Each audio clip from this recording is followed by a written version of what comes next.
जब उस गाजी इल्मुद्दीन को ये पता चला है कि एक नाहंजार ने, एक गुस्ताखे रसूल ने अल्लाह के नबी के शान में गुस्ताखी की है, गालियां बकी है, उनको बर्दाश्त ना हुआ।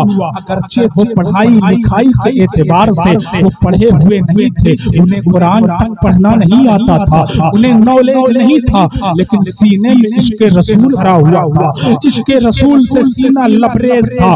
जब इतना सुना है कि वो गुस्ताखे रसूल इसी रास्ते से गुजरने वाला है, इसी रास्ते से सफर करने वाला है, गाजी इल्मुद्दीन ने ठान लिया कि मुझे कुछ हो जाए मैं बर्दाश्त करूंगा, लेकिन मुझे ये बर्दाश्त नहीं है कि मैं किसी गुस्ताखे रसूल को अल्लाह की इस जमीन पे जीने दूंगा, उसको इस जमीन पे टहलने दूंगा। ईमान जोश मारता है, घर की तरफ दौड़ते हैं और वहां से जरूरी चीजें लेकर आते हैं, और उसका हौसला देखो, गाजी इल्मुद्दीन के हौसले पर अपने हौसले को कुर्बान कर दो। उनका हौसला लाजवाब था, उनकी सोच और कलेजा लाजवाब था। भरे हुए कोर्ट में पहुंचकर, कचहरी में पहुंचकर जज के सामने उस आशिक़े रसूल ने उस गुस्ताखे रसूल के सीने पर ऐसा वार किया था कि वो वासिले जहन्नम हो गया था। मुसलमानों, ये कुव्वत ईमानी थी, ये इश्क़े रसूल था। ये कहानी कोई पुरानी कहानी नहीं है, कुछ सालों पहले की कहानी है। बड़े बड़े लोगों का दौर है, डॉक्टर इकबाल भी मौजूद है। वो डॉक्टर इकबाल जिनको शायरी की दुनिया का बेताज बादशाह कहा गया, वो भी मौजूद है। जैसे ही गाजी इल्मुद्दीन ने गुस्ताखे रसूल के सीने पर वार किया है, उसे वासिले जहन्नम किया है। अंग्रेजों की हुकूमत है, अब अंग्रेजों ने फैसला सुनाया है कि अगर किसी का मर्डर किया जाएगा, किसी को मार दिया जाएगा, तो बदले में उसको भी फांसी दी जाएगी। इतना सुनना था, सारे आशिक़े रसूल के सीने में ईमानी जज्बा दौड़ा है, सारे लोग टहल गए हैं और सारों ने कहा ऐसा हो नहीं सकता, वो हमारे सरों का ताज बन गया है। सारे लोगों ने कहा किसी तरह से भी इल्मुद्दीन को बचाना है, उसको संभालना है। सारे लोग इकट्ठा हो गए, बड़े बड़े लोग डॉक्टर इकबाल के पास पहुंचे हैं और कहा आपका रुतबा आला है, आपकी पहुंच आला है, आप कोशिश कीजिए कि गाजी इल्मुद्दीन की फांसी डाल दी जाए, उनको बचा लिया जाए। डॉक्टर इकबाल ने कहा ये तो तुम्हारी सोच है कि गाजी इल्मुद्दीन को मरने से बचा लिया जाए, लेकिन जरा गाजी इल्मुद्दीन से भी तो पूछ कर आओ उसकी सोच क्या है, उसकी ख्वाहिश क्या है। इतना कहना था कि आवाज आती है, डॉक्टर इकबाल, गाजी इल्मुद्दीन कहता है कि मुझे अब इस दुनिया में नहीं रहना है, मुझे तो हुजूर के साथ रहना है, मुझे तो हुजूर का दीदार करना है। डॉक्टर इकबाल ने कहा फिर उसका फैसला मुबारक हो, लेकिन लोगों ने फिर मनाया, कहा नहीं, ये उनकी बातें हैं, हमें कोशिश करना चाहिए, हमें बचाने की कोशिश करना चाहिए। सारे लोग चंदा इकट्ठा करने लगे, सारे लोग गलियों में चंदा करने लगे। बूढ़ी बूढ़ी माओं ने, छोटी छोटी बच्चियों ने 1-1 रुपया 2-2 रुपया दिया है ताकि केस लड़ा जाए, अच्छे वकील को ठीक किया जाए। बूढ़ी माओं ने अपने हाथ के गहने दे दिए हैं, सुहागन में दे दिए हैं, इस तरह से सब दे रहे हैं। चलते चलाते वो काफिला गाजी इल्मुद्दीन के दरवाजे पे भी पहुंच गया है और लोगों ने कहा था बड़े गौर से सुनना, कैसा आशिक़े रसूल होता है, दुनिया किसको आशिक़े रसूल कहती है। अगर आज तक नहीं पढ़ा है तो आज जाकर गूगल में सर्च करके गाजी इल्मुद्दीन को पढ़ लेना, किस नौजवान का नाम था, ताकि तुम्हारे अंदर भी इश्क़े रसूल दौड़ जाए। जब घर के सामने काफिला पहुंचा है, आवाज लगाई है, कोई घर के अंदर है, अंदर से गाजी इल्मुद्दीन की वो नेक बीवी आवाज देती है, कौन हो? कहा चंदा इकट्ठा करने के लिए आया हो ताकि इल्मुद्दीन को अंग्रेजों के जुल्म से बचाया जाए, फांसी के फंदे से बचाया जाए। इतना सुनना था कि वो नेक बीवी अपने तमाम जेवरात को लेकर दौड़ती है और दौड़ने के बाद उनके झोलियों में डलवा देती है और कहती है हाँ, मेरे सुहाग को बचा लो, मेरे शौहर को बचा लो, मेरे बच्चों के सरदार को बचा लो, मेरे सर के ताज को बचा लो। इतने में बूढ़ी माँ आ गई है, इल्मुद्दीन की माँ आ गई है और कहने लगी किस लिए ये लोग आए हैं, किस सिलसिले में आए हैं। तो लोगों ने बताया कि इल्मुद्दीन को बचाने के लिए हम लोग आए हैं। इतना सुनना था, बूढ़ी माँ अपनी बहू की तरफ देख देखती है और कहती है तू क्या चाहती है? वो कहती है मैं भी यही चाहती हूँ कि मेरा शौहर बचा लिया जाए। तो वो बूढ़ी माँ से उस बीवी ने कहा माँ आप क्या चाहती हो? माँ ने कहा ऐ मेरी बहू सुन, मैंने अपने बेटे को वजू बनाकर अपने सीने से दूध पिलाया है। मैं चाहती हूँ कि मेरा बेटा अगर इसके रसूल में कुर्बान हो जाए तो इससे बड़ी मेरे लिए शहादत और कोई बात नहीं हो सकती, इससे बड़ी मेरे लिए कोई फख्र की बात नहीं हो सकती। और ऐ मेरी बहू सुन, तू क्या समझती है कि तेरे लिए कुछ नहीं होगा? ऐ बहू सुन, तेरा भी मकाम बहुत बुलंद कर दिया जाएगा। अरे हश्र का मैदान होगा, क़यामत का मैदान होगा, सब बीवियों को यूं ही पुकारा जाएगा और तुझे शहीद की बीवी कहकर पुकारा जाएगा, तुझे शहीद की बीवी कहकर पुकारा जाएगा। बस 2 मिनट और सुनिएगा, 2 मिनट और बर्दाश्त कीजिएगा। कैसे आशिक़े रसूल होते हैं, कैसा उनका जज्बा होता है। इतना करने के बाद हम लोगों ने कहा कि इनके लिए कुछ किया जाए। उलमाए किराम की जमात बैठ गई है, बड़े बड़े लोग बैठे हैं, बड़े बड़े आलिम दीन बैठे हैं, उसमें एक जमात अली भी बैठे हुए हैं। वो जमात अली जो बड़े बेहतरीन हाफिज़े कुरान थे, बहुत अच्छे आलिम दीन थे, वो भी है सैयद दीदार अली शाह, वो आलिम दीन जो आला हजरत के शागिर्द थे, वो भी बैठे हुए हैं। सारे लोग वहाँ पे बैठे हैं। लोग कहते हैं कि ऐसा किया जाए कि सूरह यूसुफ की तिलावत की जाए ताकि जो है उनको जेल से रिहाई मिल जाए। सूरह यूसुफ की तिलावत करने से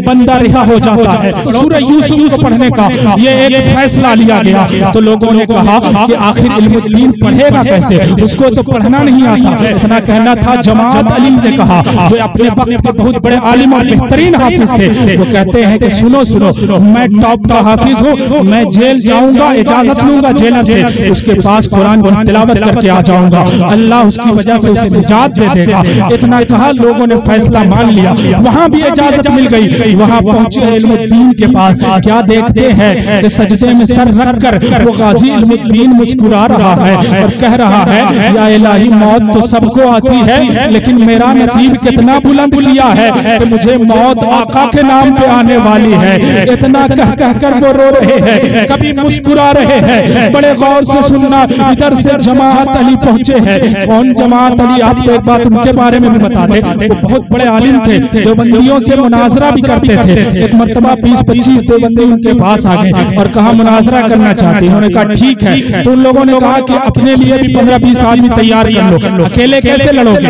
अकेले कैसे बात करोगे, कोई जमात तैयार कर लो। तो उन्होंने बड़ी प्यार से जवाब दिया था, कह रहे जिसकी माँ खुद उस बेटे का नाम जमात रख दे, उसको किसी जमात की जरूरत नहीं है। जमात अली खुद तुम्हारे लिए अकेले काफी है, अकेला भारी है। उस शख्सियत का नाम है। वो कुरान की तिलावत करने के लिए पहुंचते हैं। इल्मुद्दीन ने पूछा क्यों आए हो? उन्होंने जवाब दिया कि मैं इसलिए कुरान की तिलावत करूंगा ताकि इसकी वजह से तुझे रिहाई मिल जाए। इल्मुद्दीन ने उनके हाथ को छू कर कहा बाबा आप कुरान की तिलावत करो, लेकिन इस नीयत से मत करना कि इल्मुद्दीन को रिहाई मिल जाए। इल्मुद्दीन को अब रिहाई नहीं, बल्कि आका के जुल्फों में कैद होना इल्मुद्दीन चाहता है। इसलिए आप कुरान की तिलावत करो, बेशक करो। वो कुरान की तिलावत करने लगे। करते करते करते चले जा रहे हैं। अचानक एक जगह पे इल्मुद्दीन ने उनके हाथ को पकड़ लिया और कहा बाबा आपने एक जगह ज़बर की जगह ज़ेर पढ़ दिया है। वो सोचने लगे ये बंदा तो जानता नहीं था, कहाँ पे मैंने ज़ेर पढ़ दिया है। कहा थोड़ा वापस पलटिए, यहाँ पे देखिए, यहाँ ज़बर नहीं था, ज़बर था, आपने इसको ज़ेर पढ़ दिया है। इतना सुनना था। कहा इंसान, आशिक़े रसूल, मैंने तो सुना था कि तुझे ये भी नहीं पता है कि अली किसको कहते हैं, बा किसको कहते हैं, लेकिन आज तूने एक हाफिज़े कुरान को, जो टॉप का हाफिज़े कुरान है, उसको चैलेंज किया है और उसकी इतनी छोटी सी गलती को पकड़ लिया है। तलफ्फुज़ नहीं है बल्कि सिर्फ एक ज़ेर गलत हुआ था, उसको तूने पकड़ लिया। अरे इतनी ताकत तेरे अंदर आई कहां से है? तो काज़ी इल्मुद्दीन ने पलट कर जवाब दिया, ऐ बाबा सुनो सुनो, आपने मदरसे में हिफ्ज़ किया होगा, लेकिन इल्मुद्दीन ने जब से आशिक़े रसूल का अपने अंदर फंदा लटकाया है, आप मदरसे से हाफिज बने होगे। मैंने खुद अपने आका से हिफ्ज़ किया है, अपने रसूल सल्लल्लाहु अलैहि वसल्लम से हिफ्ज़ कुरान किया। बस आखिरी कड़ी पे मैं पहुंच चुका हूँ। आपने मदरसे में हिफ्ज़ किया होगा, मैंने अपने आका से कुरान पाक को याद कर लिया है, इसलिए ऐसा याद है कि यहाँ जबर ज़ेर भी मिस्टेक करेंगे तो पकड़ा जाएगा। जमात अली शाह जो है अपने मुसल्ले को मोड़ कर पलट गए, ये कहाँ में आ गया। और जो है सुनो सुनो मुसलमानों, अब सुनो, तारीख करीब आ गई है, अब फांसी के फंदे पलटने का वक्त करीब आ गया है, सुबह फांसी होने वाली है। जेलर पहुंचता है और जाने के बाद कहता है कि अब मैं देखता हूँ, उससे पूछता हूँ उसकी हालत क्या है। सुबह के वक्त में जाता है, 3-4 बजे जाता है, इस वक्त फांसी पड़ने वाली होती है। जैसे ही वहां पहुंचता है ना, क्या देखता है, यहाँ तो वो इंसान है ही नहीं, वो इंसान तो गायब हो गया है, वो इंसान यहाँ है ही नहीं। अब सारे पुलिस वाले हक्का बक्का है, अब तो हमारी नौकरी चली जाएगी। अंग्रेज गवर्नमेंट कितनी खतरनाक थी, वो लोग रोने चिल्लाने लगे कि हम लोग सस्पेंड हो जाएंगे। उस जमाने में बहुत कठिन होता था अपनी जिंदगी को बसर करना, दाल रोटी चल रही थी, ये भी चली जाएगी। सब सर पटक कर रोने लगे। अचानक क्या देखते हैं कि वही इल्मुद्दीन सजदे में फिर रो रहा है, रब का शुक्रिया अदा कर रहा है। वो कहने लगा, जेलर कहने लगा, अभी तू नहीं था, अभी तू कहाँ चला गया था,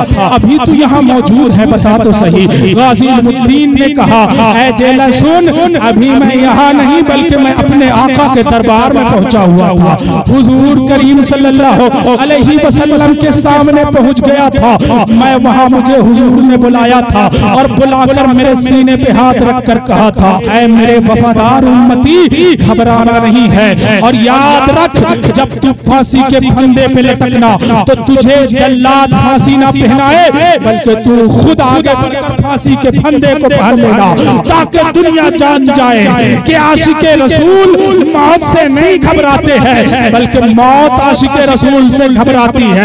मुस्कुरा कर जाना, मुझे सीने से लगाया, हजरत अली ने भी सीने से लगाया है और सीने से लगाने के बाद कहा है, जा जा अब हमेशा के लिए हमारे पास आ जा, मैं हुजूर के कदमों से लिपट कर आ रहा हूँ, इसलिए तुझे पता ना चला।